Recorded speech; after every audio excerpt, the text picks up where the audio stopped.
Greetings, gamers, and welcome to the Misfit Gamer Studios. I am your host, Vortex, and this is D&D Discussions. Today, it's going to be a little bit different. We actually have a build of our own that we're going to do today. It's not really going to be a subletting subclass. It's not a pop culture build, but join us today for a druid build that we're going to call the Circle of the Chimera. But yeah, I'm really curious to see what we make, because the idea behind being able to partial and multi wild shape seems very interesting. I know that from a lot of points of views, I could see an argument for people considering this maybe broken for a 5th edition. But I think if we do it right, I think the idea for me in High Point is going to be something a lot more dynamic, something a lot more versatile. But I think for 5th edition, what we'd end up having to do is maybe make, like, as much as I hate to do it, maybe make like a table. Like, you can select the follow. So like claws of this or wings of that. You could do it kind of like, so a couple examples are the totem barbarian, where they just basically give you a list of totems. Yeah, and because of the idea that if it was just like, what you wanted to turn into, we could just categorize the types of creatures. But when I'm trying to think of mixing and matching and how 5th edition, because again, this is going to be for like what most people want, I'm trying to think of how 5th edition would like that, and you can't make it too open. What if you did something similar to the warlock's invocations or the fighter, what's it called, the battle master fighter's maneuvers? It's like a separate list of things you get to choose from, and then every couple of levels you get to select different things, and the different things could be arms, legs, whatever, like different body parts or something like that. But you just have like a big list you can choose from, or even like the meta magic you get from being a sorcerer. Like there are all these different examples of just where you can get like select from a list of things what you could potentially do and or be. Yeah. So yeah, I'm just trying to think of like, because we'll look here at how the actual like loadout of the druid. But yeah, like the idea that I'm going for here is, I'm thinking we could go a couple different ways. We could.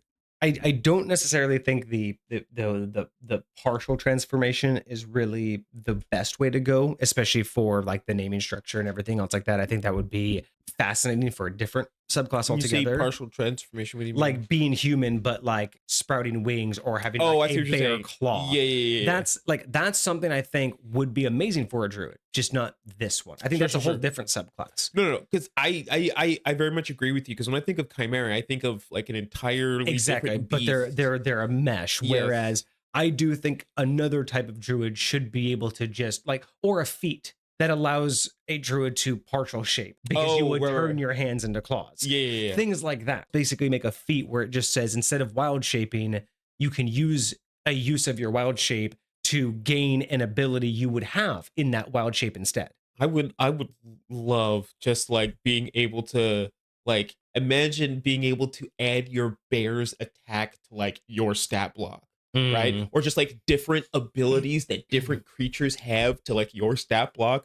And I think that would be kind of cool to have just for druids some sort of like partial wild shape. I very much agree. Now that we got that one, let's talk about the Chimera. So we have our druid subclass, the Circle of the Chimera, today. All right, so join us as we do the Misfit Gamer Studios build or homebrew, the druid subclass, the Circle of the Chimera. What does that mean? I don't know yet, but I'm excited to find out. That's exactly what we're here to find out. Let's see. So the first thing I need to do is we need to look at how in the subclass form. Yes. So it looks like they get a 2, 6, 10, 14. 2, 6, 10, 14. Okay, so 14, we get a 2nd, 6th level, a 10th level, and a 14th level. I gotta fix some things on screen real quick. Oh, do you have an 18 as well? Or is that one that you want to add? Oh, I didn't see that. Nope. That's not supposed to be there. Okay. That's a lot better. Beautiful. All right. So we have to, okay. So we're only really coming up with 4 abilities, which is not a big deal. And with that, again, my biggest thing with this is the idea that this druid is going to multi-shift. When it's wild shaping, it's not going to wild shape into one thing. So with that being said, I'm thinking a couple different ideas. So I'm just going to kind of like throw them out here for right now and just kind of like stick them up, on the whiteboard. But I'm leaning towards not letting it get a normal wild shape. Like we're just going to strip it from normal wild shape so it doesn't get wild shape and this. Gotcha. It's going to be its wild shape. It's not like I can do a bear, but then this subclass is going to allow it to like get a bear with wings and then a bear with a beak and then a bear with both. I think, well, maybe that, okay, but that's also the other way too. Maybe it starts with wild shape and you just add every time you wild shape. The way most other subclasses have handled it is they have something called the Wildfire Druid. And while you have your regular wild shapes, you have an additional way to use your wild shape. Right. So you could theoretically say you could basically, because if you're replacing your wild shape, this is just saying you can do both and. So if you want to do like a regular wild shape, go for it. Do a regular wild shape. But if you want to be able to use your Chimera ability, like, and to be honest, the way I look at it, what it feels like we're about to build, there's no reason you wouldn't use this. Okay, so at second level, you can use a major action to magically assume the shape of a beast that you've seen before. When you use this, you can use this feature twice. Your druid level determines the beast you can transform. No flying or swimming, no flying, and then anything. Gotcha. So the only one that actually adjusts that table is the Moon Druid. So when you're transformed, the following rules apply. So this is, I think, where it's going to help us understand how the amalgamations are going to work best. Sure. Is it better if I put this on screen? Do y'all like reading along when I do stuff like this? I feel like yes. I feel like that's helpful, at least for me. Your game statistics are replaced by the statistics of the beast, but you retain your alignment, personality, intelligence, wisdom, charisma scores. You also gain all of your skill. So when you transform, you assume the beast's hit points and hit die. Okay. And then you can't cast spells. And your ability to speak or take any action that requires hands is limited to the abilities of the beast form. Transforming doesn't break concentration spells that you've already cast. Which I love. But they will prevent you from taking actions that are part of the spell. Or no, I'm sorry. So transforming doesn't break a concentration spell or prevent you from taking actions that are part of a spell. Sorry. So you retain the benefit of any feature from your class, race, or other source, and then you choose whether your equipment falls to the ground, blah, blah, blah. Okay, so for the most part, none of this needs to be changed. I think the first one here, the stats is the only thing that we're going to have to worry about.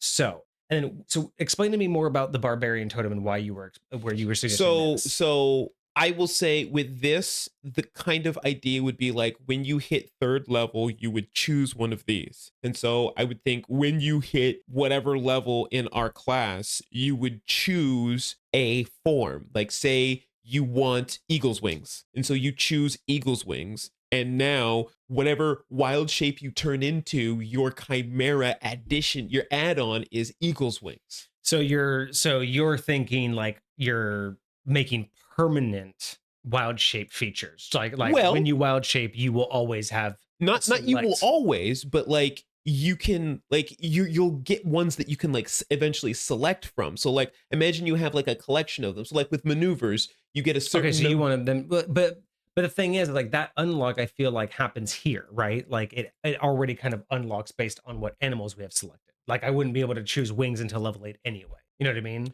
Yes, but like imagine you wanted constrict, or imagine you wanted things that didn't conflict with that. Like say if I wanted a charge attack, or say if I wanted, you could even choose web from like a giant spider, because those are beasts, obviously. Yeah, but I feel like that's just gonna get way too messy. You know what I mean? Like again, for 5th edition players, I feel like that's not gonna be succinct enough. So because it's almost like what I want to do is have it be a situation where okay, so let me I think I have an idea, but let me look real quick. Okay, so yeah, I think this is like kind of giving me the idea, and I think we can do this now. So I kind of dig the idea that kind of like this gives us as a bonus action. What if starting at level 2, when you use wild shape, you can choose your basic form and you can change, one stat, and we would have a list of them like movement, senses, condition immunities, attacks. So the idea is start at second level, you choose a base, and then you can select one from an animal that you also have a selection from. Then at every subclass stage, you can add an animal. And then we'll add more to it, right? Like you can do more things, kind of like this one, right? Where you can get higher CRs, you can get more stuff. But I'm thinking like as you grow in strength, the more animal variations you add on. So give me an example of one animal variation like that you would imagine would be possible when you get this subclass at level 2. like just a super basic version of it. Because what I'm thinking of is when you add it is like how are they getting combined? Like what stats are you getting from one on the other? Because like kind of what I was thinking at a certain point was it was like replacing portions of the stat blocks, right? Like imagine you get to like replace the senses, or you get to replace the attacks, or you get to replace the something, movement speed, right?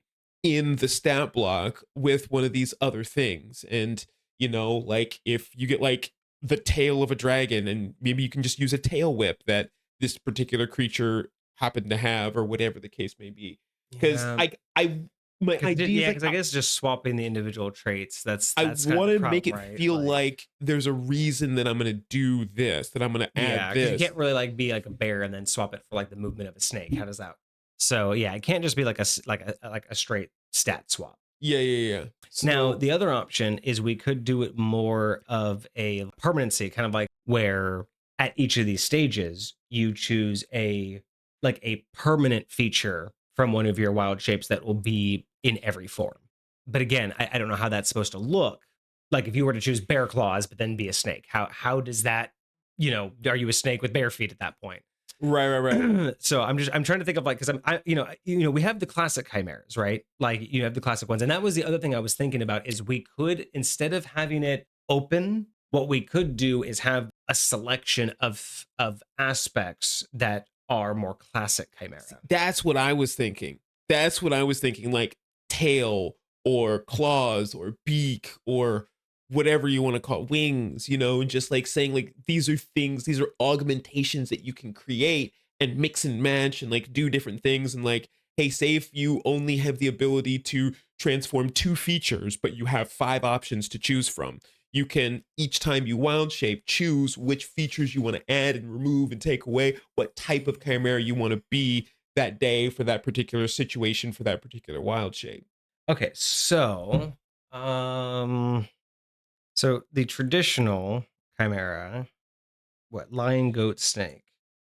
Because again, we could go traditional with just the name and work more on making a more classic chimera, or go along the idea of being able to like let the player choose. And that's where I'm like having a hard time deciding, like, because So I had the idea of being able to add things that still allow them to choose it, but it's worded in such a way that it assumes it'll alter as needed. So instead of saying that I have these types of wings, if you were to say that like as one of your subclass features is you permanently, whenever you change, will have wings, mhm. but we say the verbiage is like, so let's say at our level so like let's say at level 10, because remember at level 8 is when we can start having winged characters. Mhm. Maybe our subclass level 10 feature is that whenever you wild shape, you now permanently have wings suitable for the creature that you've wild shaped into. So if you're a bear, you're gonna have griffin wings. If you turn into a mouse, you're gonna have bat wings.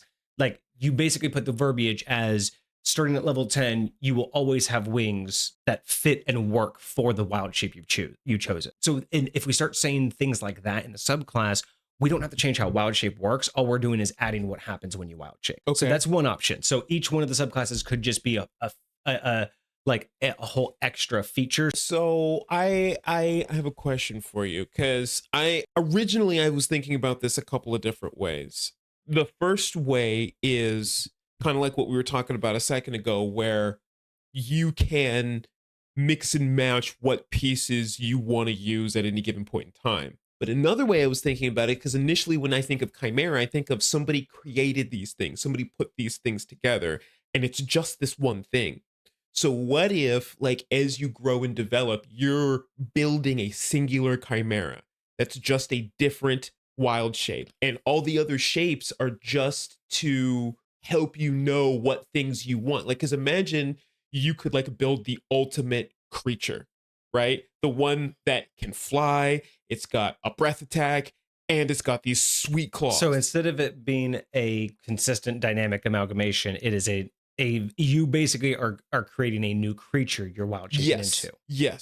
yes. And that creature is an amalgamation of all these other creatures that you've been able to wild shape into. And you're like, oh, I love the bear claw attack. Oh, but this attack's kind of cool too. I don't know this one.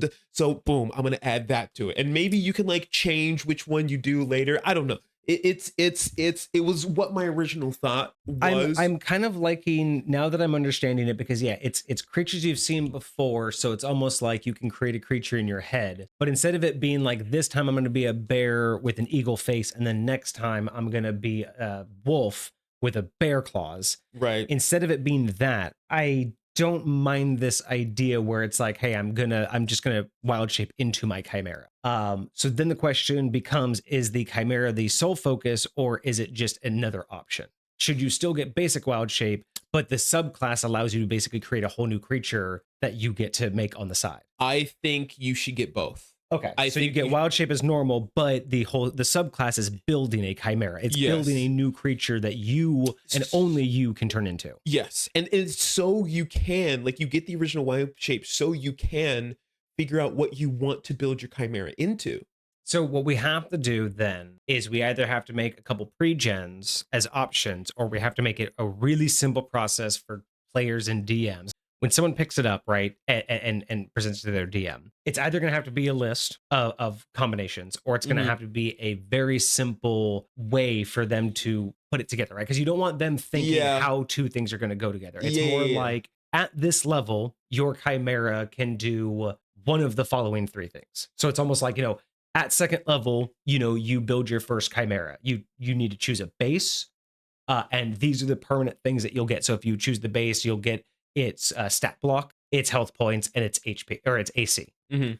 So at second level, you choose two creatures. The first creature you choose, you'll get like stats, AC, and health. The second creature you choose, like that's how I mean. It's almost like that way. So every time you level up in the subclass, you're going to get to basically add something to the chimera. But we have to make it a very clear cut list. So I imagine this, like, you have certain things you have certain slots that you can change. You can adjust the head, you can adjust the body, you can adjust different like pieces of it, Again, we're gonna have to make sure that each one of those equates to something. Like the body equates to like AC and health and base stats. The head is for bite attacks, vision, perception, hearing. Okay. So So at second level, you choose a base one. Or okay, because the whole thing is gonna be we're gonna like build it out. You'd have to choose a base one for Maybe you just get one augment, right? well, because I'm thinking like at second level because you want at least two things, right? So it's So you like get the base and then like one thing that's different from it. so like, we have to maybe say the that head when is you different. choose your base, that it has to be the body. So at second level, you have to choose the body of your chimera. Okay, I like that. And its first augment, because you have to chimera has to have Yes. these two things. So Yes. you choose your base, which is going to, for right now, a placeholder is HP AC stat.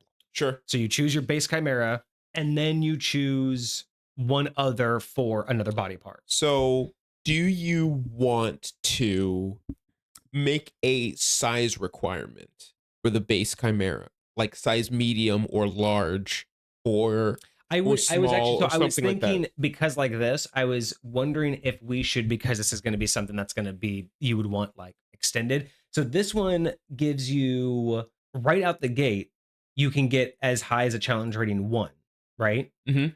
And then this at starting at 6, you can transform into a beast with is your druid level divided by 3. My first thought was, what if we just doubled the base druid CR? So kind of like how this says you can go up as high as 1. What Well, no, because I guess yeah, I guess because normally druids, what's their max? Normally druids can't get Past one. One is their max. at 8th level, Yeah. whereas Circle of the Fire Druid or the Wildfire Druid, they Oh, you mean say, the moon? oh, is it Moon? Okay. Yeah.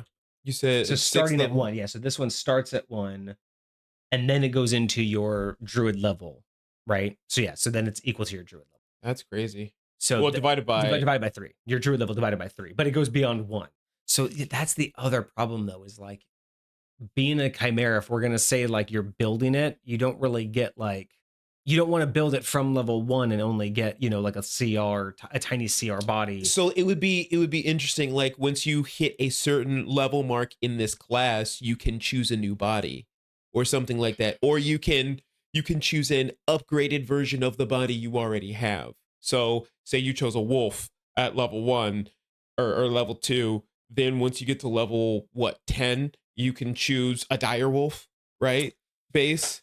Yeah, but that limits it because not everything has an upgrade. I mean, not like a 1-to-1, but That's harder than I thought it was going to be. what do Honestly, I thought this you was going to be a breeze. what do you think, like, cuz I'm thinking either you give them like a selection of bases to choose from, and those bases have their own kind of generic stat blocks, Or we just go through, like, you would just have to find, like, and then you some good can, selections from the monster manual. yeah. The problem with the way that 5th edition does it, with Wild Shape, is that because it grows with you, right? Because it grows with the player and their level. The problem that we run into by making them build one early on is just the limitations of what they have access to. And then you get into the complication of how do we justify, like, that, like, how do you really make a good feeling mechanic that suddenly you built this thing and then we're just going to change it because it's going to get an upgrade, right? How do you, like, make that make sense? So, not that I want, because you don't want to give them, like, access to dragons right away, Sure. but you don't want to give them the ability to just, like, change it up all the time, right? No, no, no, no, I got it. What are we thinking? Oh, I totally got it.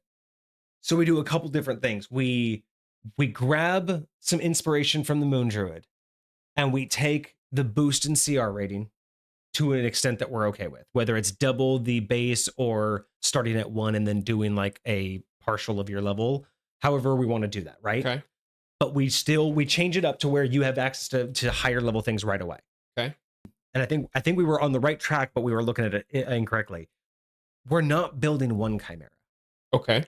Every subclass level up, we create a new chimera that has more stuff. So at level 2, you get access to higher CRs, and you build a chimera that has, like, a combination of 2. Oh, like a full chimera. So you just build a chimera. You say, so if I get up to a 1, I want a bear and a wolf. Boom. That's my first chimera. Okay. Then at second level. Then at 6th level, Okay. I get a 3 combo chimera. Now, when I wild shape, I have my normal wild shape and 2 brand new customized beasts. I have choice. So you can be the first one and the second one. Yes. And then at 10th level, you get a 3rd chimera form, which is 4 creatures put together. And then, so basically that's it. Is every subclass level, what you're doing is you're building a new, you are creating in your head. You were a druid, right?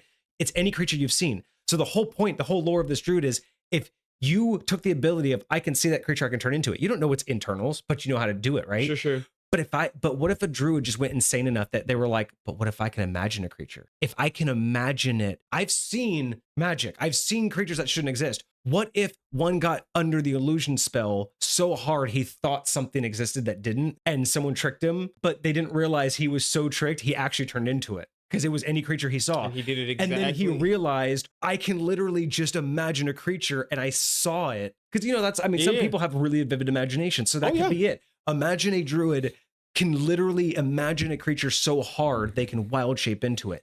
So that's the idea, is every subclass level, 2, 4, 6, and 4, or 2, 6, 10, and 14, you create a new chimera, brand new whole unique creature that you get, but it has just like we said. So the first one will be like body and head. The next one will be like body, head, tails. Then body, head, tails, feet.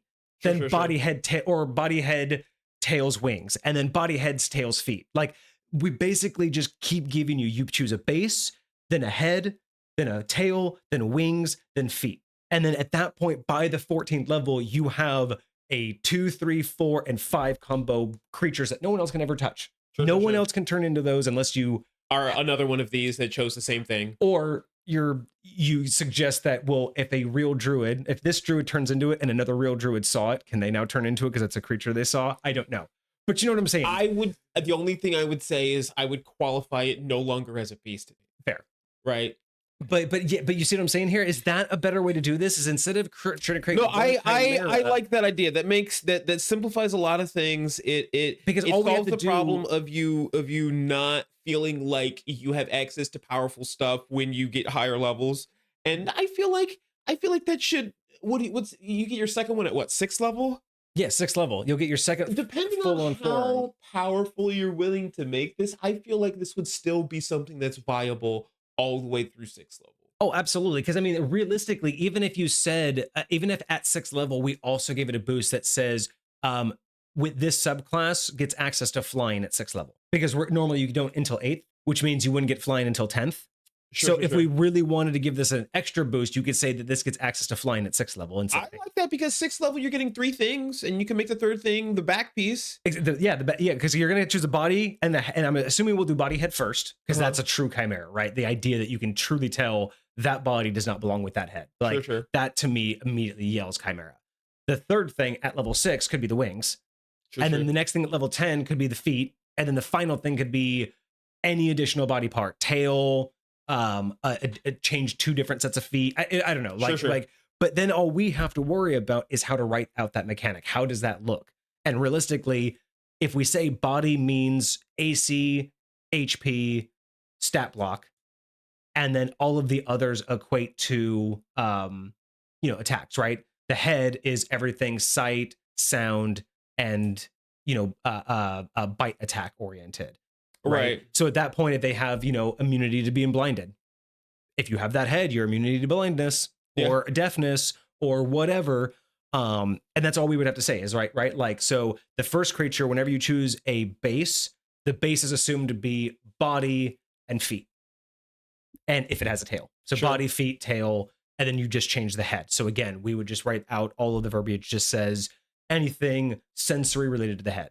Then when you add the wings, it's basically, again, whatever base body you choose, that also means legs and tail if it has one. Sure, sure. Then the head, and then you add wings of an appropriate creature, of appropriate size creature. So what if theoretically they don't want wings? What if they wanted something else? What if we, instead of wings, we said like we could just say a movement piece, maybe? Because like maybe they wanted like a wings a, or what? because like you could say like a tail of like a fish or something like that. Or So what if we just said base or body, head. So body and head, right, is the first thing you have to do.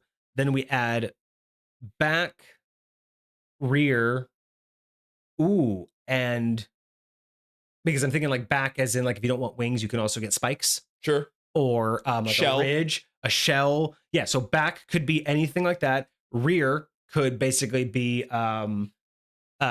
tails, any version of a tail, or like rear could also mean like back legs. So if you want to like be able to kick like a horse, rear could also mean like I want like the back end of a horse.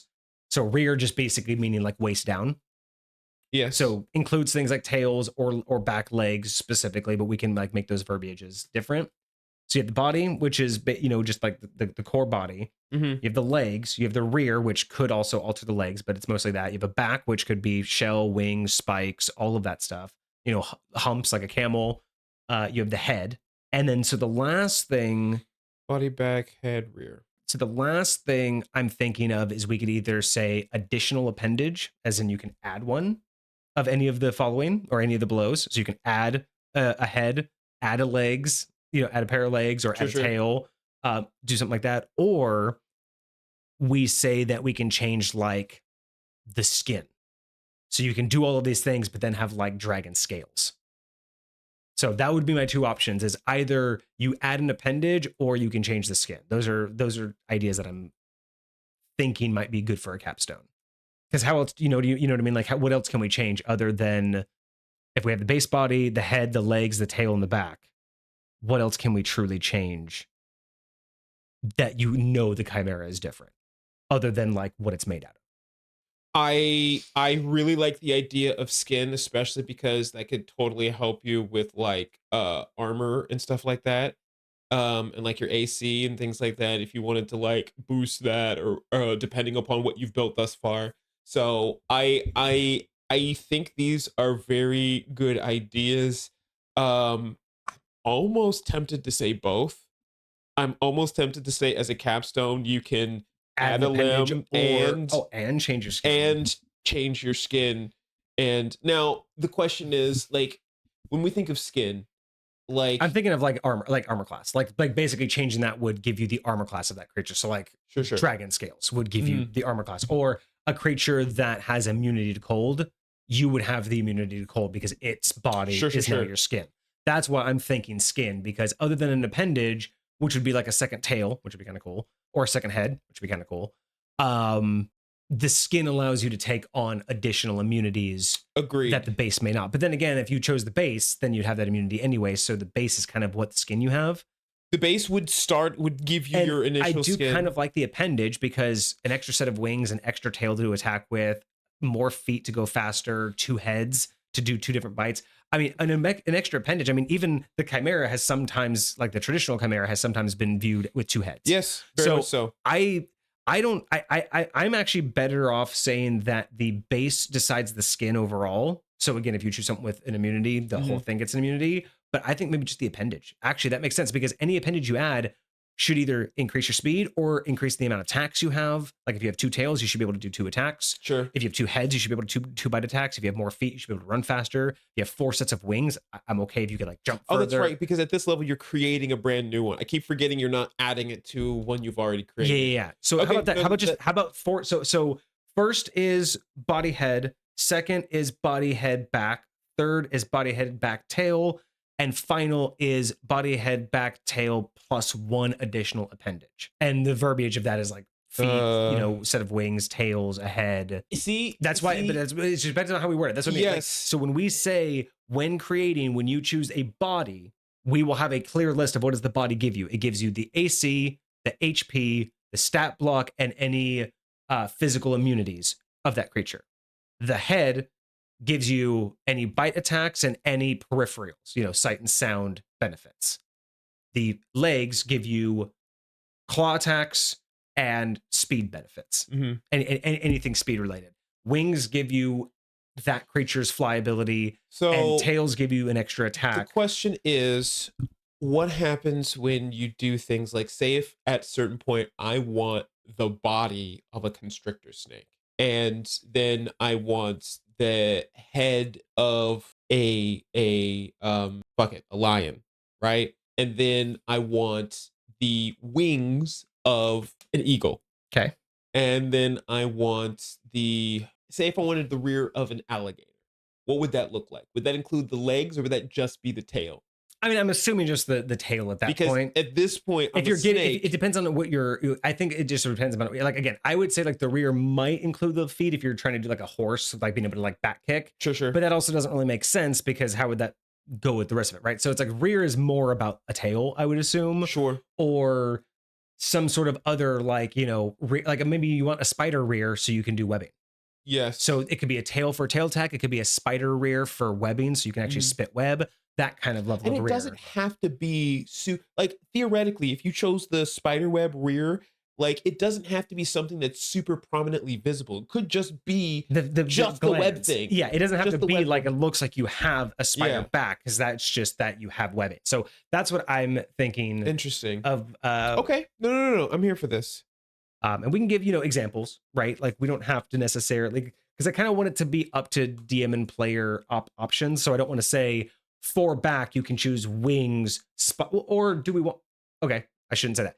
Do we want to do that? Do we want to say when choosing back, you can choose wings, spike, hump, shell, or do we just want to leave it up to interpretation? Is when choosing back, here are some examples. I genuinely feel like it'd be way safer to give options. I think so too. I think for 5th edition, yes, it's going to just be easier when I say, hey, here's the list of things I can do. So cool. So in that, I think most other things, it's fine not to give options. Like the body. It's just the body is any CR that you have access to. Sure. And you take the list of stats, and then the head. The verbiage is any bite attack and any peripheral benefits related to sight and sound. Right. Feet. We would do any attack base and any speed. I don't have feet on here. I have body, back, head. Are you talking about rear? Is rear feet? Oh no, I guess feet would have been the 5th one, yeah, because it's I guess body does come with feet, but I was thinking feet could also change, or I don't know, maybe like the feet should stick with the body. I mean, I think so. Right. Okay. Yeah. I think that makes the least concern for issues is not changing individual feet. So yeah, how about that? So yeah, because then it'll be your speed basically. Kind of goes with giving you your stats. Okay, so the body will have AC, HP, stats, and speed, and any physical immunities. Sure. And resistances. Head will have attack, and sight and sound. Back will have a list. We could probably make a comprehensive list, but obviously wings. And we could just say, back can be chosen from any list of the following, and then in parentheses of relatable size to base. Right. So we say wings. It's not when you say bat wings, they'll look like bat wings, but they'll be of relatable size. Yeah. They won't be tiny as tiny. bat. Yeah. So we could just say, back can consist of any of the following: wings, shell, hump, spikes. What else would you expect other than those four? Because otherwise, you don't want to. I would even add the verbiage at the end or anything else your DM was willing to approve. Okay. And I really like that too, because at least this way it's also, and again, everything says, from relevant CR. So, if you're able to choose from like a 2 CR, you just kind of have to go and see, like what abilities that creature would like have. Shell, hump, and what was the last one? Spikes. What would you imagine that they're getting from hump? I have no idea. Okay. It's just it was the only visual I could think of. Right. Like maybe considering someone could ride you, but I don't know why someone couldn't already. I have no idea why you would have it. I was just trying to come up with any other visuals, but I mean, really, wings and spikes and shell. What else would you want? Sure. Do you think because we're giving them selected things, we should say what those things do? Like create the stat block that they would add to their stat block. So for wings, gives you a fly speed of 60 feet. For shell, increases your AC to X, Y, and Z. So we could do that, but the idea would be, I would want to say like, these things can be selected based on the CR of your choice. So you could do a shell, but it would have to come from a CR that you have. Like, so if it comes from a tortoise, you go to that creature and whatever that AC is, that's now your AC because of the shell, right? Like the idea is the things you're selecting are directly from the creature stat block. And that's what you're basically adopting. So if you wanted to choose a CR1 flyer who has a fly speed of 30, but later your Chimera can get a CR3 flyer who has a fly speed of 40, those two creatures would fly differently. Instead of it just being a fly speed because you have wings, it's based on the creature you chose. Interesting. So that's kind of my idea. So it's one of those things where it gives the player a choice to actually research and pull from what they actually want, because it's not going to just be visual. I totally get that. I very much agree. I feel like, and if it does that, it will feel like it's upgrading with you every time you make a new Chimera, because you'll be able to make a stronger, faster one each time. With the basic monster manual, that may limit some people's options. There may be no options for things like shell at the level that you get back. Oh, right? Gotcha. You know what I mean? Like there might not be any, because I'm looking like you could choose a regular turtle, but the AC is not going to be very good for a regular turtle, even though you're getting a shell that fits your body. So you're not really going to get much of a bonus from that. And something like that, we could even, if there's nothing like that, then we could just say it gives you like a +5 or a +10 to your AC. Like that's what I was in those particular cases. Yeah, I just for things like fly and stuff, it's like because we want it based on the animal. If we have to flub it, I'm totally okay. So even if we wanted to do that, where whenever you get back, if you choose shell, at a certain level, it gives you like a +5 to your AC, and then at every certain level, it's going to give another +5.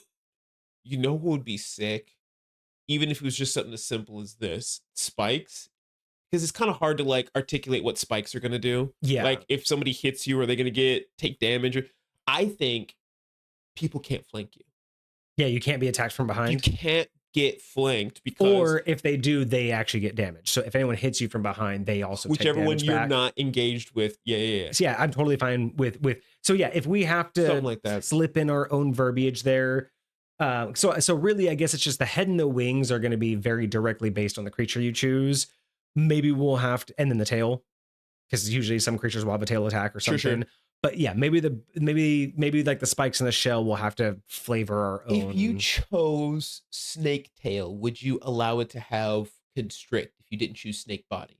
Snake is honestly, as a druid, one of my favorite pieces of wild shape. Like I love being a constrictor. It's almost like my mind, and again, this might be too complicated for 5th edition, but my mind wants me to believe that due to the CRs, it would make more sense like later in the game. Like you wouldn't be able to do like your first creature wouldn't be able to have like snake tail, but your last Chimera would be able to have like a very high CR snake tail, which would And I'm thinking almost like if we even said, because I know we're basing it on the CR, but it would also be great to even say like at second level, you can't create something more than the medium. But like, your first creature can't be more than medium. Your next creature can't be more than huge. And then the next one's large. Because then if your third Chimera is large and you have a snake tail, 100% yes. So to answer your question, I would be fine if your final version could. Right. Because it makes sense. It would be big and bad enough to have a tail that can constrict. So yes, I think we could do that depending on how the CRs work. Okay. But when would we add the tail? When does the tail get added? 10th level? So specifically a constrictor snake is a higher CR. But when are we adding the tail? Oh, the rear. Yeah, when are we adding the rear? It is not. It's after 10th. That's the last one. Oh, 14th. So the tail comes at 14. So it's body head back. Oh no, it is 10th. Yeah, body head back rear. Because the last one is the extra limb. Yeah. So I would say that at 10th level, especially even if we go a direct 1-to-1 with the Moon Druid, that's your level divided by 3. So your CR would be a 30 CR. If we worked with the Moon Druids, you would have access to CR3 as for your creature. So if we did that, what's the constrictor snake?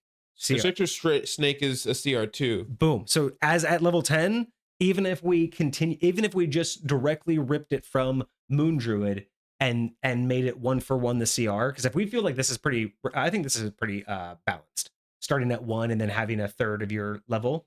I don't mind that. I don't mind that at all. Yeah, because that means that at 10th level, when we make our third creature, they'll have up to CR3, and that means at 14th level, our final Chimera will have well. Technically still 3. It won't actually. Well, yeah, no, it would have 4. It would finally have. What are the size restrictions? I was considering we could do like just starting at medium at level 2 and then going one size for each level up. But again, if we're going to do it on the CR, that doesn't really matter. It should stick with the CR. Because I was going to say, giant constrictor snake theoretically is a huge beast. Yeah, so I'm not worried about the size limitations. We should just do it with the CR. So are we comfortable with that though? Is just. I mean, again, is this too much, or should we? I mean, is it too little? I do not think so. I mean, how about this? How about this? I need to go to the restroom real quick. So talk with Chad about this. What is the most viable, or just whether it's the most viable, what's the highest CR we would want? Whether it's player or DM, what is the highest CR creature that is either most viable for this subclass or that we would want access to? Because then we can use that. Like, let's say it's a CR5. Let's say we decide this CR creature 5 is absolutely the one I want to be able to have access to. Then we work our way backwards. So to figure that out is interesting. What's the highest CR we would allow? Because if it's not over 3, then we steal it from Moon Druid. Because we're not taking the full creature, right? We're only taking a piece of it. So that's my question is what's the highest CR we'd use? So I'm looking at the app that I have says that the highest CR beast in the monster manual is CR 24. Okay. But that's like this named creature and this. Okay. But like even a Tarrasque. So like what? But it goes from 24 to 12 to 8 to 7 to 6. Who's the 12? So the 12 is again like a Traxagore. I don't know what the heck that is. It's from some supplemental. So there's literally only one. There's literally only one. So okay. I'm thinking neither of those. So I'm thinking potentially the highest is going to be an 8, but the only 8s are a Tyrannosaurus Rex, a sperm whale, and a huge giant crab. And I really don't think even at level 14, that's a little bit much. Again, exactly. Okay, so next, you have a giant ape at 7. I think that's a viable option potentially. That's okay. That's perfect then. So how about we give Circle of the Druid starting at second level? Oh, this is even perfect. So it already says it for us. Starting at second level, you get a challenge rating of 1. So how about for our subclass, because we're not getting the full beast, we're only getting pieces of beast. And we're only getting to create a brand new Chimera. So this isn't for our wild shape, right? This is not for our wild shape. It's only for our Chimera. That's where it's going to make it really balanced. For the purposes of our wild shape, 1/2 your level. Because at level 14, your half your level is going to be 7. So your CR 7 at level 14, but only, not your wild shape, only for your Chimera build. So at second level, you get up to CR 1. At 4th level, or at 6th level, you'll get up to CR 3, 10th level, CR 5. So this is a very 5th edition thing, and I don't know if you're gonna like it or not. I think we've talked about it before, but Do you think you should, because you're not getting anything after level 14, do you think that there is any element of buyer's remorse? They build something and they don't like it. So at later levels, like say whenever you level up in this class, you can swap out a feature that you have that you don't like, you don't use, whatever. Right. So say you really don't like the perception that you have or the head that you chose for your level 14 creature. You want to swap it out with one you had earlier or something like that. Would that be something that would be allowed or would be okay? Mm, Or is it I mean, like, since you're building 4 different ones, I would say no, even in a 5th edition field, because like buyer's remorse, then wait for your next one. Like if you made a mistake on the first build, you're gonna get 3 more. You know what I mean? Like yes, you know you may not like it, so that's sure? one less you're gonna want to turn into. Because I mean, granted, how often are you even gonna turn into the lesser No, ones? I kind of feel that. I kind of feel that you're eventually going to be hopefully honing and creating and building like the ultimate one, right? So you might have a very similar looking one all the way through. You just have, yep, the same head, the same body, new tail, same head, same body, same tail, new rear, same head. So you might, your creatures might look like that all the way through, or they could be completely freaking different. I would think like it'd be really cool if you had completely different ones that like had different use cases, one that's And more that's what I'm thinking is like so as it gets more powerful, like it's not just getting, more, it's not just getting more powerful, you're getting more versatility out of them, yeah, right? yeah. Like, and especially if you know that if you're going to get 4 of them, maybe your first 2 are more utility than they are combat. Maybe you wait for I your, honestly think utility is way more useful at early levels anyways.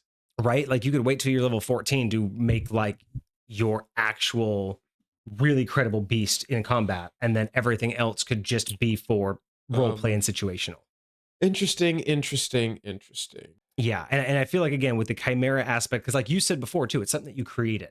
I don't know if once you've created it, you should be able to go back on it. You know what I mean? Yes, but I will say though, to your point, the lore behind it was honestly just whatever you can imagine. So theoretically, what would stop you from imagining something else? Yeah, but we don't want it to just be and just and any day, and I get every that. single time I I switch it. Yeah, agree. I agree. But like that's my only but yeah, but the mindset. fact that you're already getting 4 different new forms, I feel like being able to change them up, like unless it was severely limited, where you only got a number of modifications equal to like like your intelligence bonus, but that's like permanent, like all like your entire thing. Like so, if you're gonna choose the head, that's one of like your 3 permanent changes. It would Right. have to be something like that, not every creature. Because I just, I just don't want it to be a thing where, because I can imagine this, right? You create your first creature, then you create your second creature to be better than what your first creature was. So then you go back and change your first creature to do something different.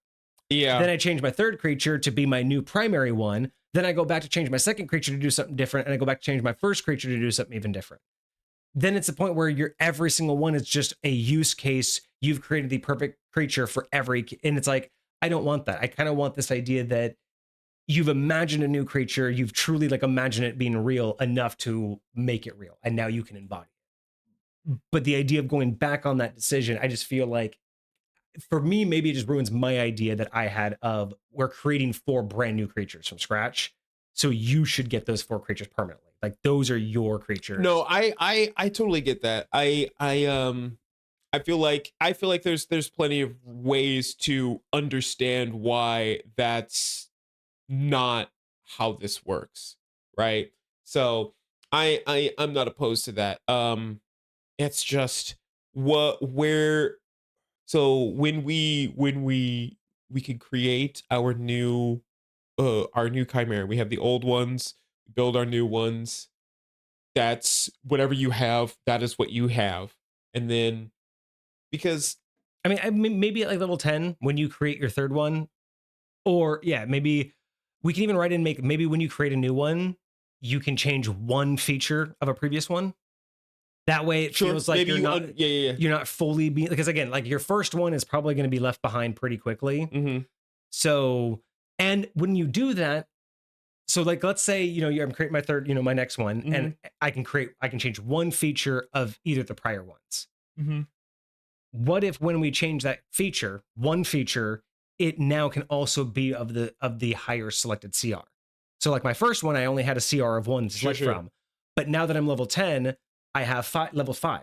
So what if I go back to my first Chimera and I can only change its body or its head? But when I change its head, I have a CR5 head, but it still has a CR1 body. Yeah. So in that case, mind that. So should it be any previous Chimera, or like so you can change one feature of any previous form when you create a new one? Don't mind it at every level. So like even at level 6, I feel like that's too much. It's just one feature, like you said. I still feel like that's too much. Like I feel like it's too much dynamicism. Like again, I feel like these things should be, because that's only 4 changes that you're getting to make. Well, no. So the first one you create, right? And then when you create the next one, you can change the first one. So the first one can be created and changed.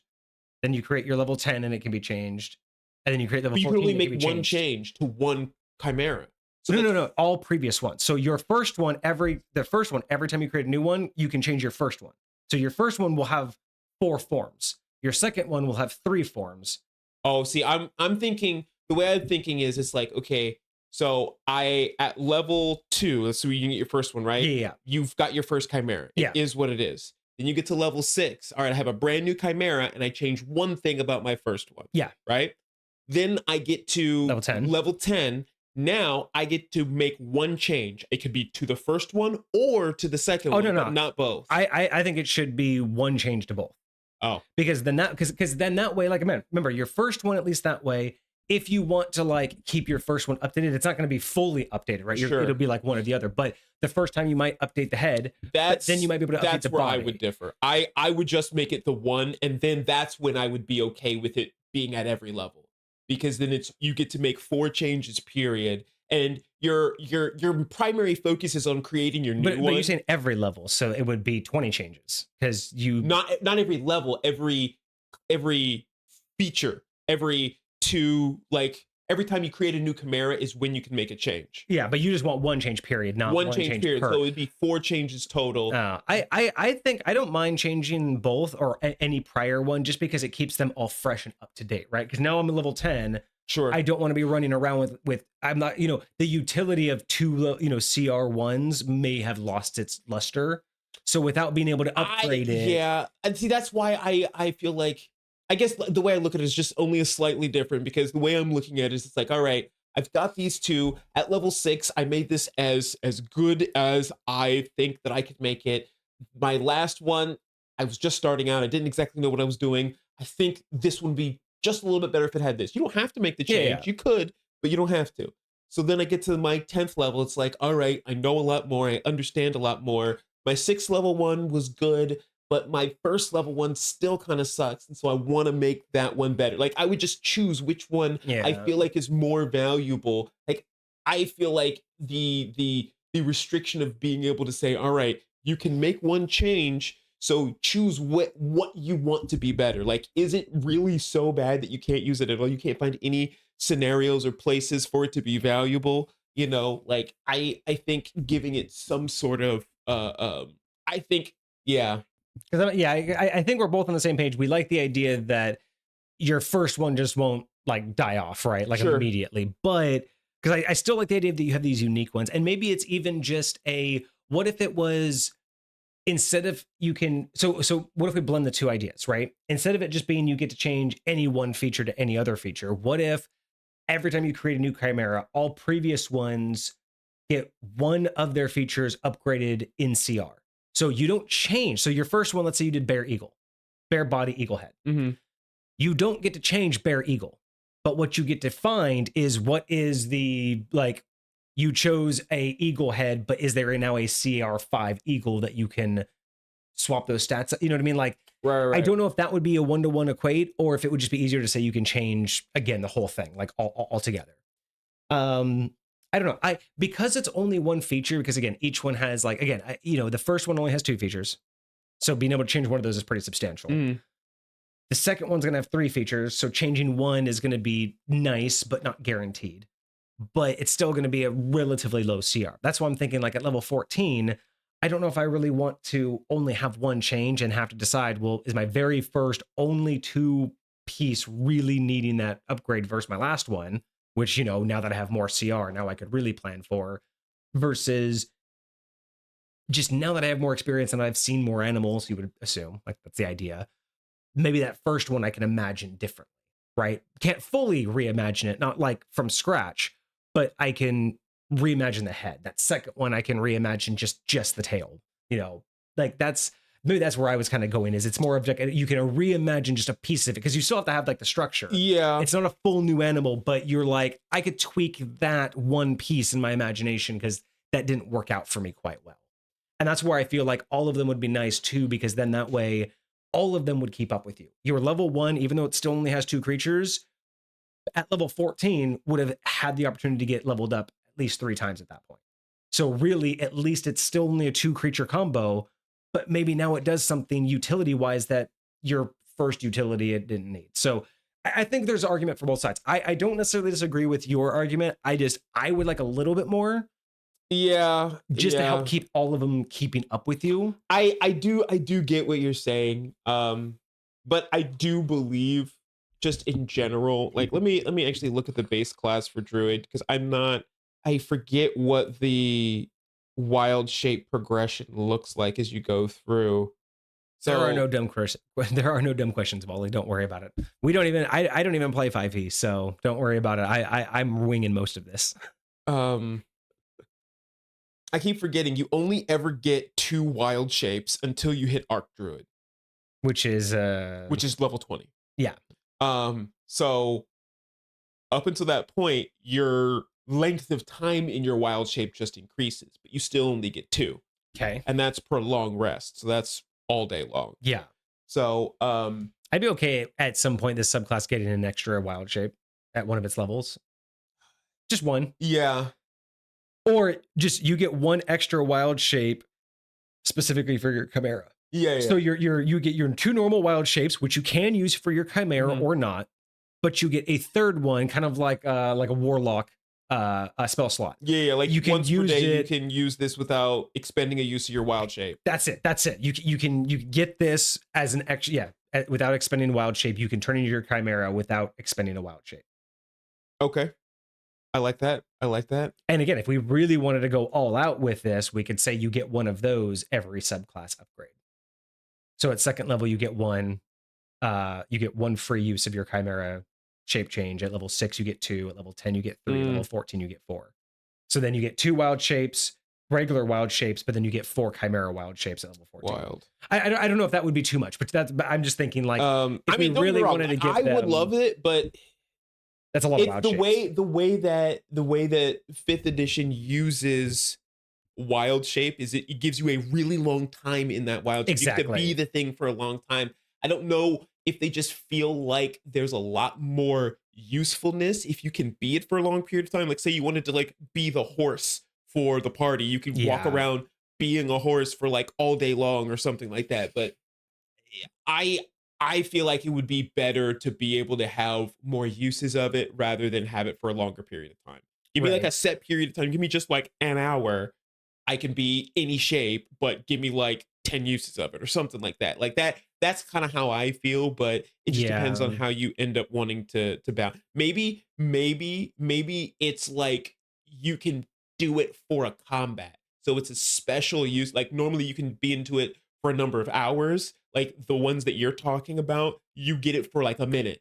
Like you're doing it for this combat. Like so for the night, kind of like the Barbarian's Rage. Right. I mean, I don't mind just adding just another use that's specific for Chimera only. Yes, I don't either. But your normal wild shape can also be used for your Chimera. So it's like it's not like you can't. But and then what if we only gave them 1 to start out with at level 2, and then what if at level 10 we just gave them a second one?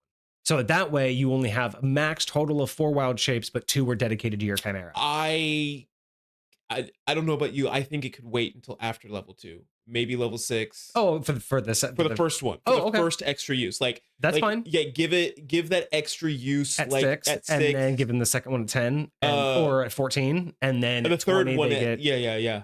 Okay. So let's do that. I'm okay with that. Cool. Okay. So let's start writing this up. I think I need to start writing this up on my side. All right. So we have 12th level human druid uses fur, feather, claws of a creature to take the shape. Oh, that's kind of cool. That's a cool little mechanic. Like what is? like having a druid that has to like put together something to take the form. Like you have to have like fur and claws of the creature to then take the form of Oh, it. so you got material components for a druid now. That's an interesting way to do it. Wild, wild, wild. Okay, so how are we saying this? So at second level, are you writing all this down, or do you need me to write it? I have notes for everything. So if you Okay. want, I can give you what I have. Just to kind of give something visual for everybody. At So home. yes, so at second level you get to create the body and oh yeah, so create first chimera, I have body and head. body plus head. Body And this is level divided by 2. CR yes. is equal to level divided by 2. Okay. And then the body comes with stat block, attacks, and abilities. Stats, AC, HP, stats, attack, physicals. Okay. And then 6th level, we get our second chimera, which is body, head, and back. Body, head, back. Back are basically wings, shell, Hump and spikes. I don't think we really need hump because I can't really think of a use case for. Unless you want to just like say can like hold water or well, that'd be kind of weird just turning into it to like spill water out. Yeah, it doesn't really like So we could just do wing, shell, spike. Okay. Or I think it'd be nice if there was one more, but you can always think of one. I mean, we could just do like thick hide, and that could be like we could put in parentheses like saddleable or rideable. So basically, like you either have wing, shell, spikes, or you could be ridden, like somehow. I don't know how that would work out, right? Okay. Well, I think that might also have to depend on the size, because if the size is dependent upon the creature, I mean, you can always say it can be ridden by a size smaller, and so it would just be unwise to use it on something that isn't applicable to it, you know? Oh, you know what we could do? So, because like shell would give you basically like extra AC, maybe immunity to like bludgeoning damage or something, or resistance. Sure. Spikes obviously damage back. Wings can make you fly. I'm just trying to think of like what's something else that would basically just be like it's a null. Like I don't want something on my back, but like would still give them Some benefit. Yeah. Because like you might not want something on your back, but I mean, how would you feel about something like chameleon camouflage? I know that's maybe a little aggressive, but I it's feel not like that would be more of like one of the abilities that come with the body. yeah. But again, the thing is though is this particular one, we should do so. Okay, so hold on. How about wings, shell, spikes, scales, and fur? So then that way, if you want to be like rideable and you don't want wings, but you still want like an altered back, you still basically get some sort of like AC benefit or, like condition something or another. Like maybe just more like a visual effect. If you don't want to actually have wings or anything, I don't know why you wouldn't, but like slightly more of a visual effect. I like the idea of like scales or hide just giving you, I could just imagine something that you could say that gives you resistance to Like scales could be piercing, hide could be slashing, shell could be bludgeoning.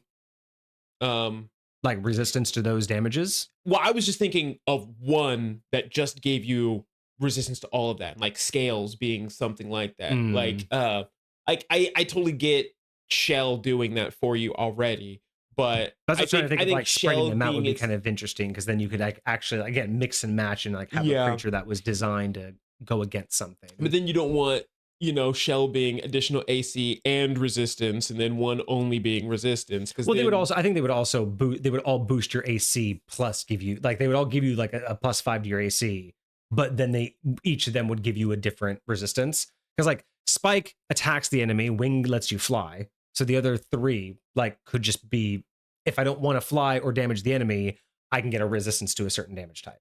So again, just a very custom version of that kind Well, of, does spikes damage the enemy? we were thinking about it. Like when they hit you from behind, I thought it was just we or you can't be flanked. yeah. Because Or I was I kind of like if they still flank, like like Oh, if yeah, they we did still say attack that. you, it would attack if they them attack back. you, if they're trying to attack you while flanking you, They would take damage instead, Yeah, yeah. or they or would take a damage as well, like a D4 damage or something like that. But yeah, I'm kind of liking the idea of if wings and spikes have like their thing, then we could say shells, scales, and fur are, I don't want, like I don't want to fly, like for whatever reason you don't want to fly in Chimera. And if you don't want the spikes particularly, at least these three give you both, should give you the same AC boost, but then a resistance to one of the more common damage types. Because then again, it would make it very customizable, and each one could eventually have like different stuff. Say I choose, let's go back to the one I made earlier, the body of a snake. And then I want to choose fur for my back. Would that make me a furry snake? Why not? If that's the visual that you want to imagine, I totally imagine that. Doesn't have to necessarily be down your back, just down your back, but why not a furry snake? Like, there's nothing that's wrong with that. Very true. That's very true. Would be nothing that would stop that from working. I mean, theoretically, you could put a shell on a snake too. Yeah, you could totally have a shell on a snake. And it doesn't have to be like a turtle shell. Like, it could just be like you can make it. I imagine an armored back. Yeah, I mean, they have a spiked back snake. They already have scales. They could just be up armored. Sure. Like I'm thinking of also, and I feel like this could also stack too, right? So if you chose the body of something that already had, resistance to slashing, and then you gave it fur, or then you gave it like scales, it would now also have resistance to piercing, but not undo the resistance to slashing it already had. So I wouldn't mean you wouldn't have to worry about it negating things. I think it would only stack. Okay. So again, I think this would make it really fun, because then this covers all of our bases for the upgrade, right? Now that you're upgrading this Chimera, you're going to get something by choosing the back, but not everybody wants to go the wings route. I can imagine there's going to be people who don't want the wings and they don't want a shell. So you have to make one that's kind of a null, but it still should do something. Yeah. So getting some sort of AC boost, but then something extra, I think is the way to go, because wings they don't even give you the AC boost, but being able to fly gives you a hell of an advantage. The spikes don't give you an AC boost, but either preventing attacks or damaging people when they attack you, I think is huge. I mean, I don't know what other things we could do to make the spikes make sense, other than like you can attack with them, or if someone's behind you, you know what I mean? Like, I feel like there's some things there, but I don't know. I think that's a good amount, and it's easy for people to choose, because I think it's also, everyone wants to min-max, right? You want to give them things that they know what they're going to do, but it's a Chimera. You really want them to play with the visual, I think. I really think this should be an opportunity for people to like get creative and fun with it. I personally would be totally fine with them articulating how they wanted to show up visually. Theoretically, we're gonna make sure like the mechanics work, across the board, but like make yours unique. And that's why I think giving them like scales and fur, like options that do stuff. Okay. That things that make sense, right? Like that's Okay. For the AC, are you comfortable with a static +2, or again, do you want? Because I remember you talking before of like the you wanted to do whatever it comes from. You want it to be a result of whatever it comes from. Because we're doing this list like this. I mean, that's the thing. My original idea was an amalgamation of actual like monsters, right? Like I look in the monster manual at 2 different monsters, and I take stats from him and stats from that. Sure. I don't know if there's a clean way to do that. I think just for the back. I think there's no clean way to do that here. I really do think that in this particular case, wings, maybe we'll just do a standard fly speed, shell, a standard AC boost with, like all the 3 should have a standard AC boost. Spike should have its own thing. So maybe these in particular should just be, this is what they do. They can choose what it looks like based on the creature, but maybe this particular case needs to have like You the select specifics. these. Yeah. Because Yeah. the tails, again, usually you select the tail, you're going to select it for the type of attack, maybe if it has poison damage or whatever. Like all of that's in there. But this is not something outside of wings. Most creatures don't have this kind of identifier. Sure. So I'm okay all of these specifically for the back having static. Okay.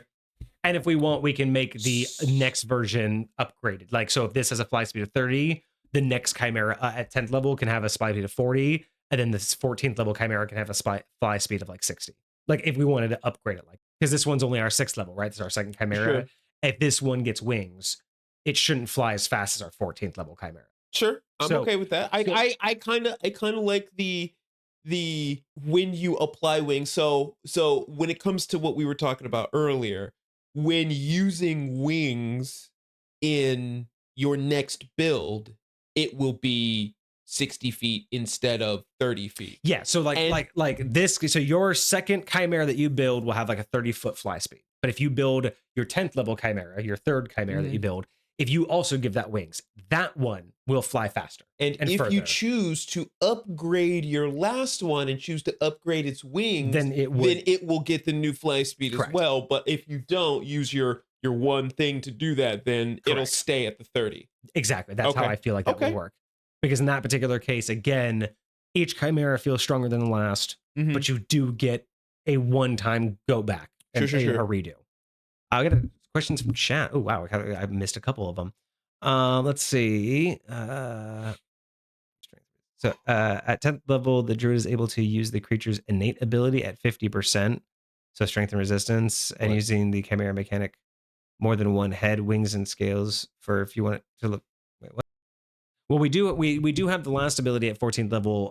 We're allowing you to add an appendage. So you would be able to get a second head if you chose at 14th level. Yes. Which I love that. I guess technically we could also say that if you get, well, an appendage would be like, what are we calling appendages, right? Because like you can get a second head. Would we let them double anything like a back?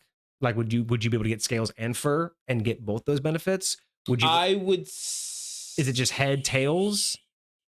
Because we're not doing feet anymore, right? So it's like, what are we allowing them when we do the last one where you can add an appendage? Is it just a head or a tail? I would say you could. I'm trying to think of why you wouldn't be able to double up on the other one. I don't think you should. I don't know why you wouldn't be able to. I think the only thing you wouldn't be able to double up on is the body.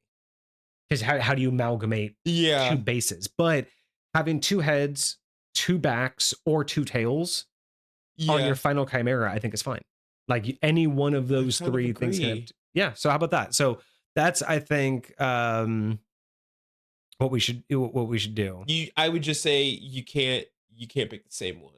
Like you can't pick two wings, two sets of wings, or like two shells. Like I don't know what benefit you would. True. Yeah, but you could pick two different ones. Yeah, you can pick two different ones. I like that, and especially because then that way you can get wings and piercing immunity or resistance, or you can get slashing and bludgeoning. Right? Like I kind of like that. Yeah. Interesting. Okay. I'm not mad at that. Yeah.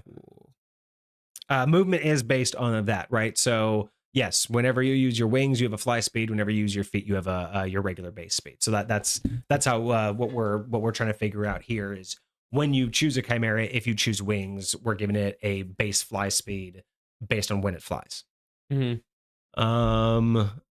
Those variants. Oh, gotcha. These are okay. So like dragon, you have a dragon wormling versus let's see. Baby dragons with elemental breath. Frost owlbear covered in ice, plated feathers, deals cold damage. Dire owlbear. Arcane owlbear. Phase spiders. You've fought a phase spider before. Yeah. Teleporting spider. Shadow spider.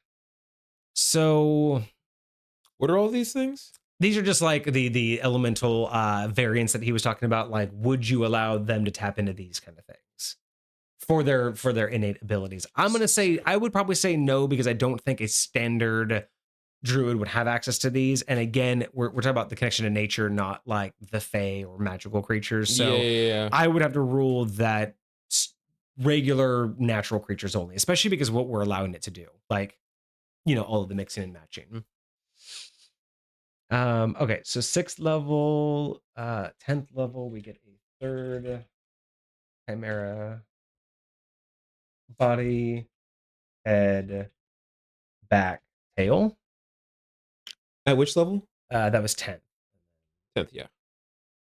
So the 4th Chimera gets body, back. I'm not gonna say appendage, just plus 1 additional of the previous 2.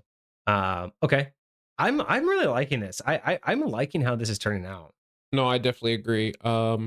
This is gonna be good. This is gonna be very good. Like I like the progression of this as well. It feels like, and I love that it's building upon all of the other things that it's doing every single time before. It's like, hey, And again, it's really giving you a new type of versatility with the druid, because before, again, I really need to stop saying it again. I say that way too fucking much. I'm just little things I notice now that I'm editing. Oh, Just, really? Like just Yeah. stupid things that happen.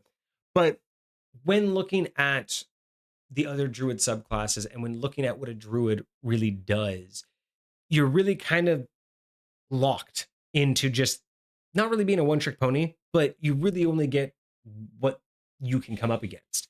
This is an opportunity for a druid to just show the party something it's never seen before. Yeah. And it lets every single player have something of their own. Like that's something 5th edition very rarely gives the players. Yeah. Is something truly their own.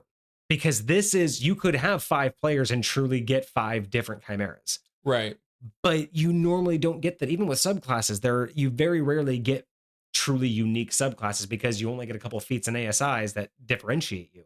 This makes me feel like you pick this up and again, you're creating your own brand new creature. That's kind of cool in my opinion, that you're just getting to create a creature that only you can turn into. Yeah. And that you get to custom build piece by piece. Because I think we're hitting all the right flavors here too. Yeah. I think we're hitting all the things that make it think when you see it, it's going to make you think of Chimera. Yeah. But when you use it, it's not just going to be a bear with a, eagle bite. Sure. It's not just going to be an owl bear. You're not just going to be playing an owl bear, right? Yeah. You're actually going to be creating something that feels tactical and that you feel like you created, to be honest. Yeah. And I love the idea that you get to learn, like what you were talking about before, being able to make a mistake and being like, nah, this time I'm going to do something different. Or again, those people who are min-maxers, being able to see ahead and go, I get 4 builds. First build is going to be purely utility. Second build is going to have a little bit of combat. Third build is going to be about party dynamics. And 4th build is going to be my like destroyer. Yeah. And they can plan out which one is going to be able to utilize which abilities. And being able to know, hey, I have a change coming up. I'm going to specifically build this Chimera this way because I know I'm going to upgrade it later. Mm-hmm. Because there's just so much utility. I here. really like that. So, question for you: do you think that we should add, at the very least, in your Chimera form, your attacks can become magic? Oh yeah, because that normally happens in Druid, right? Not normally. No. In the Moon Druid, it in does the at Moon level Druid 6. specifically. So this would be not your regular wild shapes, only your Chimera wild shapes. I'm okay with that, especially if we wait till like level 10 maybe, because then that's 2. I'm fine with that too. Now, should it be all of them, or should it be your level 10 and level 14 become magical, or all of them become magical? It's just better to have them all at level 10, all chimeras. I would say all. Yeah. I'm okay with that. So at level 10, all chimeras do magical or considered magical damage. Yeah. I'm okay with that. I'm 100% okay with that. Especially because you're getting resistances by that point. By level 10, you're now able to add resistance. So you should be able to deal out magical damage. I'm okay with that. Ooh. Oh man. Now I'm just thinking, can you imagine a 14th level Chimera Druid with Monk who uses like a chimpanzee or an ape as the main body, and then they have a staff, so when they transform, dude, we were just talking about it, they have like this like eagle face, the chimpanzee body with just like this staff that they're twirling around, but like they have wings and a tail. Giant ape is level 7. Yeah, but it also specifically states that you have all your faculties, but you can't do things unless the body allows it. Yeah. So if I'm in a fully opposable thumbed body, I could still use my staff while having a tail and wings and a giant like alligator head while just twirling this theoretically while concentrating on a spell. Well, While like lightning, well, you got to use your action to do that, but still. Oh man, I'm digging the ideas of what you could do with this with such the high CR because you're able to do half your level. That's fine. See, but that's the crazy part. So giant ape. This is what always bothers me. Uh, it's a CR7, right? So it's supposed to be a big. It's got an AC of 12. Yeah. Right. It's a pretty crazy low AC. So you were talking earlier about the what was it? There was something that was going to like upgrade uh uh uh every single level up. I think all of the ability, like the back abilities, right? Like you would get more flight, you'd get higher AC. More. Oh, okay, there you go. Those More flight. everything. Basically, every chimera So, would be stronger in every respect than the last. well, specifically the back pieces. Is there Yeah. anything else that No, because all the other things are are based going to be upon based the? on the creature that you choose. But Got you, got you. but even those, like you're going to get higher CR. So everything should Yeah, upgrade. but you'll have the ability to choose those. They Yeah. won't automatic.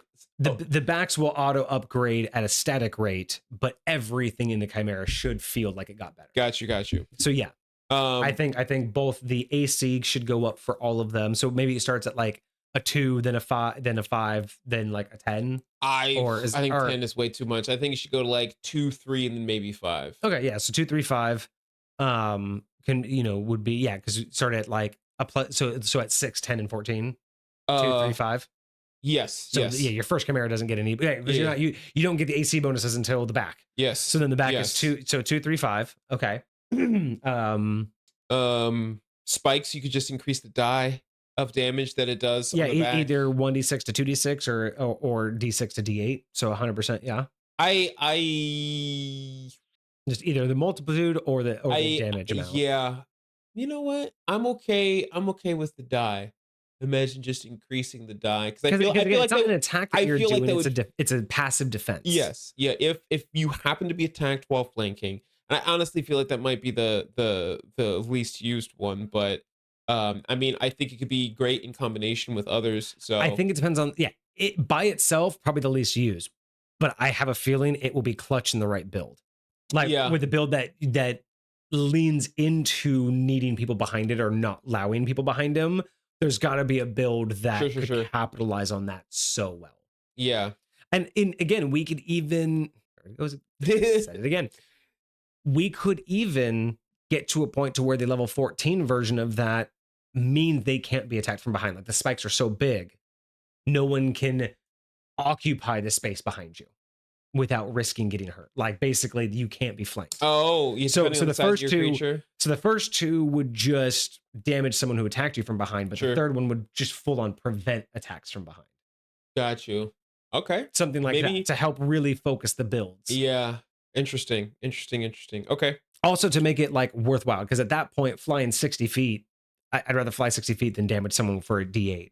But being able to literally say no one can attack me from behind, like I just have a wall of of shards on my back that if you approach me, you take damage and can't hurt me. Like you just can't swing, but you'll take damage. I kind of like that idea of being able to lean into that build. So that could get even better. Okay. We have 14 level I think would be great. And I think that this would feel like I really feel like this would make it feel like no other druid, because not just because you're making something unique and creative that's fully unique to your character, but I have a feeling that these builds give you almost like 4 different subclasses. You know what I mean? Depending on how you build them out and what creatures you choose, you're essentially being able to enter combat 4 different ways. To honestly, if you do things right, because again, at higher levels, you're not always going to be facing higher level stuff. So at any point in time, you could run a lower level one of these things and have it do super well, just like it had for you in the past in whatever fight you happen to be in. Mm-hmm. And maybe you use it because you show up and you show out and you're like, hey guys, check out my chimera. This is what I can do. And they're like, whatever, man. Like we can whoop that chimera. And then you pull out your Big Mac Daddy Chimera, the one that can fuck your shit up. It's right. like, Oh my gosh, wild. Imagine you turn into one first and then you turn from one into the other. Because there's nothing saying you There's can't nothing. wild shape while you're wild shaped. Yeah, that's So if true. you were to wild shape while you're wild, imagine morphing from one chimera into like big. Oh, that would be a sick Especially transformation. if you had planned it to where they all basically had like the same base. So it's like you transformed and it's like you did regular wild shape into a bear, and then it was like then you just changed the head into an eagle, and then you just grew a tail, and then you grew wings. What Like about that? What about that? Like, while wild shaped into your chimera form, you can transition between any of your other chimera forms as a part of your capstone. hmm. So you can like Chimera Shift specifically in this form. So you can make use of the utility of all of your Without other so basically without chimeras. expending it while wild shaped, you can shift between chimera forms only without expending a wild shape use. Yes. I mean, that's kind of clutch. I mean, I really don't think it would hurt anything. Well, because a real druid would drop dead to have that power, like to just instantly be From popping. any beast to any, yes. But just your collection makes it a lot more tactical in how you build them, because then you really Hmm. want to build them.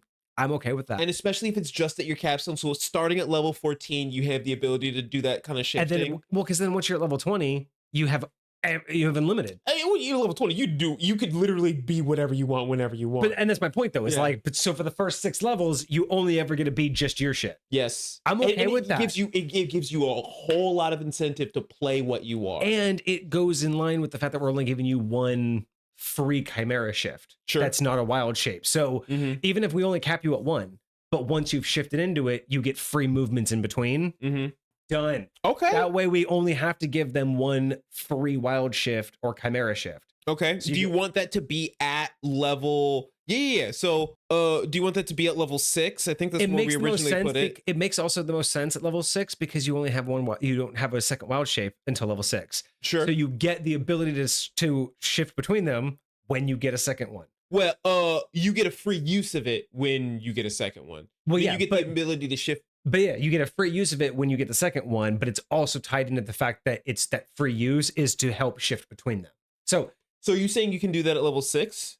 Shift between them? Oh no, that's the only that's the I was thinking capstone. that was the That's only for capstone. the capstone. Yeah, But we yeah. do okay, yeah. No, never mind.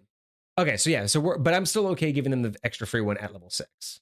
Okay. Yeah. Me too. Yeah, Me no, too. I like that. I just confused myself. Okay. So we can, I'll say freely shift. I like that. The capstone being able to freely shift between all of them and then ties into being able to have the free one. Yeah. Because I also think this will be nice because these chimeras aren't going to be, they're not going to be problem solvers. It's not going to, I have a feeling this will make the druid even more interesting because not only are they going to be able to create them, but it's not like you would be able to create something that's going to be like, oh, I'm only ever going to turn into this. I'm only ever going to use my chimera shape. I have a feeling there's going to be plenty of opportunities that you're still going to use regular wild shape. Yeah. I don't imagine that this is going to stand out significantly. And plenty of the things that you want to do, maybe you want to turn into a squirrel to talk to a bunch of other squirrels. Turning into a chimera shape to talk to a squirrel is not going to be the most beneficial thing for you to do in the world. So, like there's definitely be reasons for you to use it for other things, but especially like the way I look at it is I feel like this is going to be primarily what you use when you're trying to fuck shit up. Yeah. Unless you're specifically trying to hide what you are and be something mundane, this is what you're going to use when you're in combat with some scary stuff. True. And maybe you start off as a bear in this combat, but then it's like, nah, bro, time to bring out the real scary stuff. I like this. I can't wait till you write this up because once I actually read it written up, Sure. I'm gonna be I know what we're doing here, but I need to see it written out in front of me to really play around in my head with like, what does this mean? What could I actually make with this? Right. Especially seeing the CRs written out will also be a better idea because those level 14s thinking about how druid shape is limited and how it's only limited to what you can be. So imagine you be the giant ape. So Mhm. you have full dexterity of your hands, right? So you could use your weapon as you would in normal form. So if you're multi-classing, any weapon that you wield in human form, you can now wield in Chimera form, right? And now you have a +6 to your strength. And a +6 to the strength. So then on top of you have a that, 23 strength. That's crazy. but let's say you still want to communicate. So you do a parrot head, or a head of a bird that can talk, or at least shout orders. So now you're wild shaped but can talk. And then That'd be wild as hell. so I'm just thinking, If you can talk, then there would be an argument for casting spells. That's and if you had hands, you could be an argument for somatic components. And if you could do that, then you could be the only wild shaping druid that can cast. I'm saying there could be some fun builds in this. That would be wild. Think, that would be wild. oh, I want y'all to submit your bet. Once we have this written up, I'm gonna send this out to the community, and I want the community to send us their most broken chimeras. Oh, that would be fun. We're gonna do this. We are send me some broken chimeras. We are gonna do, and then maybe that we'll just present them on stream sometime. Okay. Body, head, back, rear. Did we articulate specifically what rear is like? Tail. Yeah. Okay, so because I just think it's going to be too much to try to involve feet with that, because some creatures don't have feet, some don't have a back front feet. You know, if you're humanoid, I don't want you changing into weird. So if you are a quadrupedal body, then you are quadrupedal, period. I think so. I think that's the best way to put that. Otherwise, we're going to get into some semantical conversations that DMs don't want to get into. Right. But I'll say, so tail can be tail or something like web, or something like a spider's web, a stinger, like a bee stinger or a wasp stinger. Okay. Think about like a stink bug being able to like do like a venom, or like, you know, any kind of bug that can shoot out of its back. But yeah, anything that you would think would come from like from behind a creature. So that's why like a stinger would be awesome. Like literally having like a sword back there. No, I really do like that idea. So we have something called a mammoth. See, there's no good mammoth don't they have a trunk? They have tusks. They have trunks. Yeah, they have a trunk and tusks. Yeah, like an elephant. So they don't have like a war elephant or anything. They have a gore attack. Would that go with the head? A what? A gore attack. What does it do? It's just a melee weapon attack. It does like 48 damage average. It sounds more like their tusks. That would be like a head attack. I don't think that's their body. That's okay. Okay. Yeah. So I'm just trying to get an idea of how they go about that. But all right, bet. Yeah, I think that could totally work. And honestly, if you run into this, I wanted to mention this as well, because I don't know if you happen to run into it while you're doing, you know, some of your own tweaking for some chimeras, I would not be upset if at any point we also capped the size. So while you are up to CR8, I don't mind if we said you can't make more than a large creature. So even if your CR8 is huge, for whatever reason you found the one huge monstrosity that's CR8, you still are limited in size to say large or huge. Like I think huge would be a good... I don't mind if you come across one that you're like, bro, you shouldn't be able to turn into something that big. I'm okay. Just if you put in the verbiage, you can be the CR half your level, but no size larger than huge. Yeah. Because I'm assuming there's got to be a CR 7 or 8 that's like the size of a dragon. That's not powerful, but, you know, just dumb in size. And it's like, I don't think you should be able to choose that. Question. What is the mammoth? Oh, mammoth is still huge. Or like a worm. I don't know if there's like a CR8 worm. Yeah, fortunately, none of those are.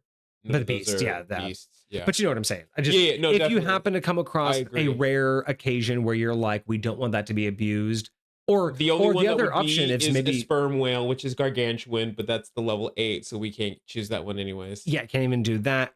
Or minimum size. You can't be small. You can't be tiny.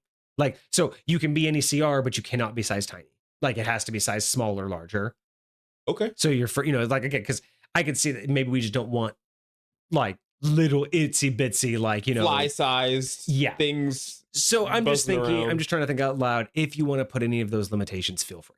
Okay. Because that makes the most sense, that you would have a certain limitation.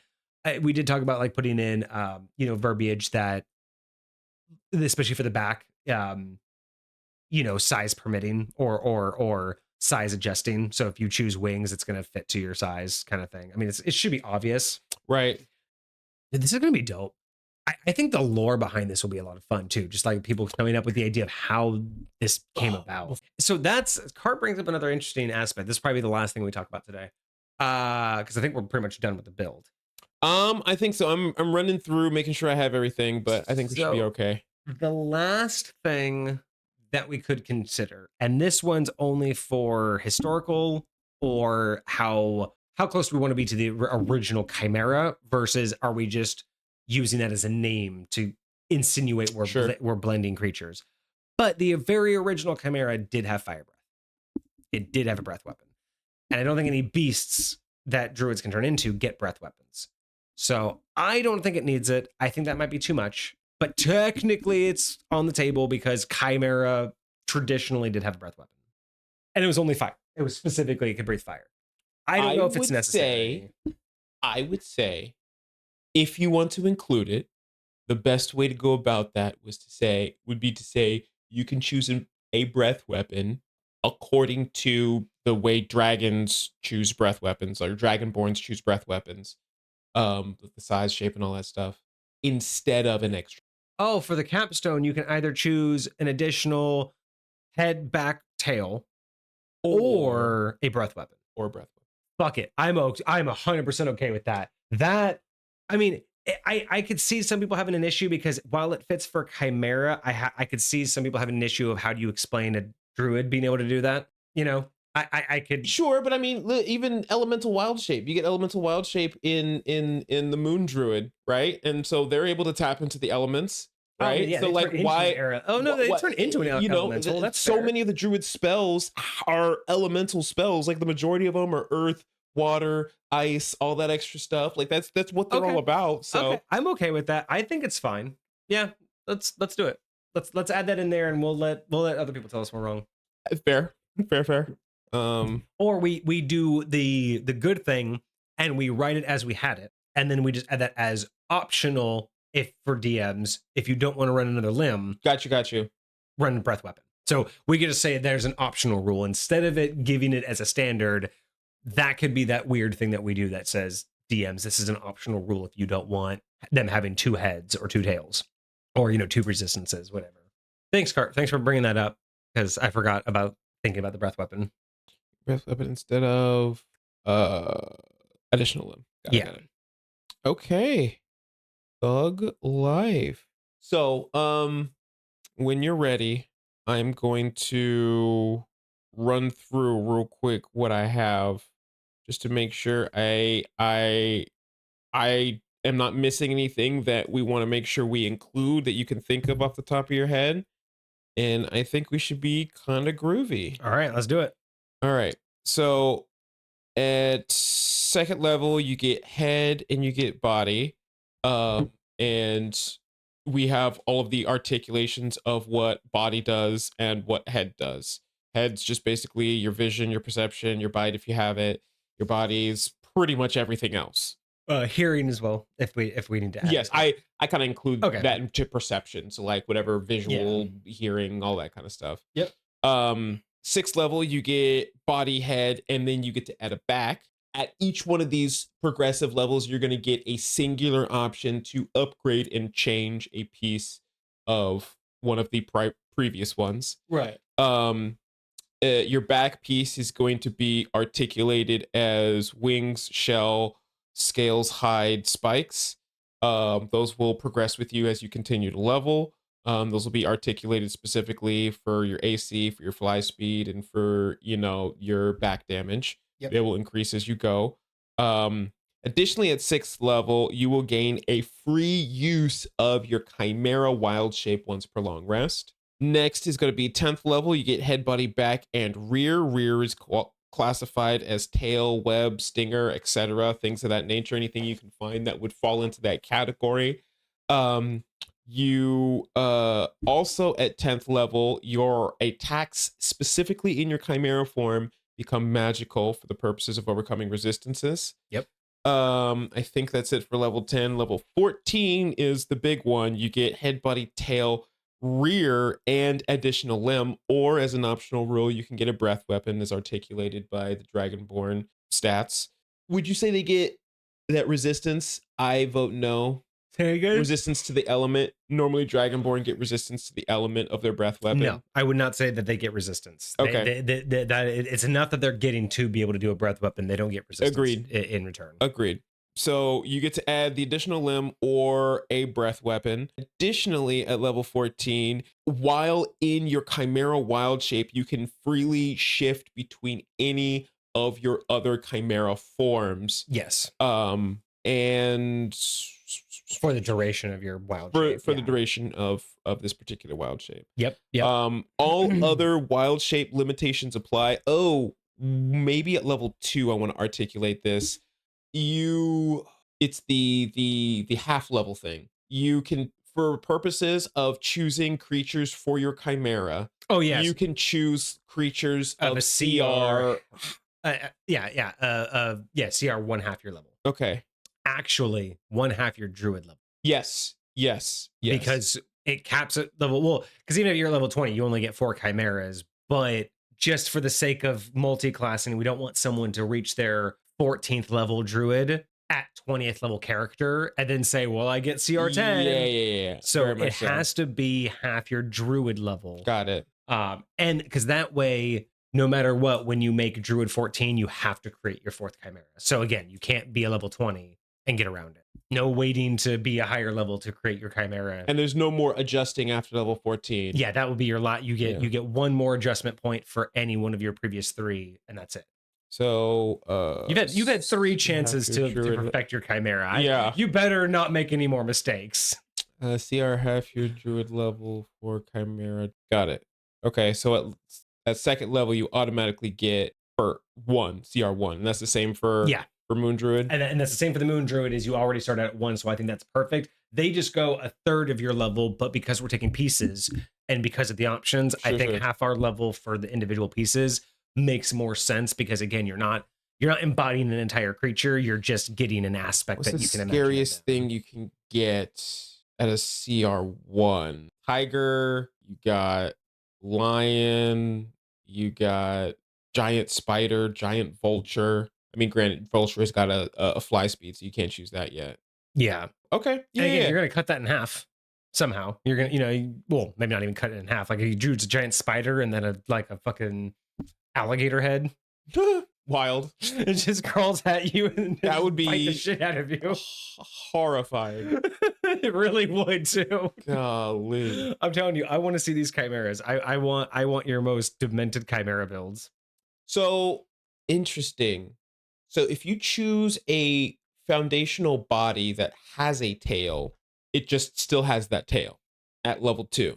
Yes, because the foundational body covers everything until you've made the adjustment. So like a tail, like, so at like level 14, if you chose your base that had a tail and then you chose a different tail, you don't get 2 tails, then you replace the tail. Yes. Then the second use of your back would make a second tail. So if the creature that your base chose a tail and then you did 2 tails, you wouldn't have 3. So you can choose your tail, your body's tail for your tail. So you can choose a body with a tail, yes, but it will be replaced if you use the tail feature later.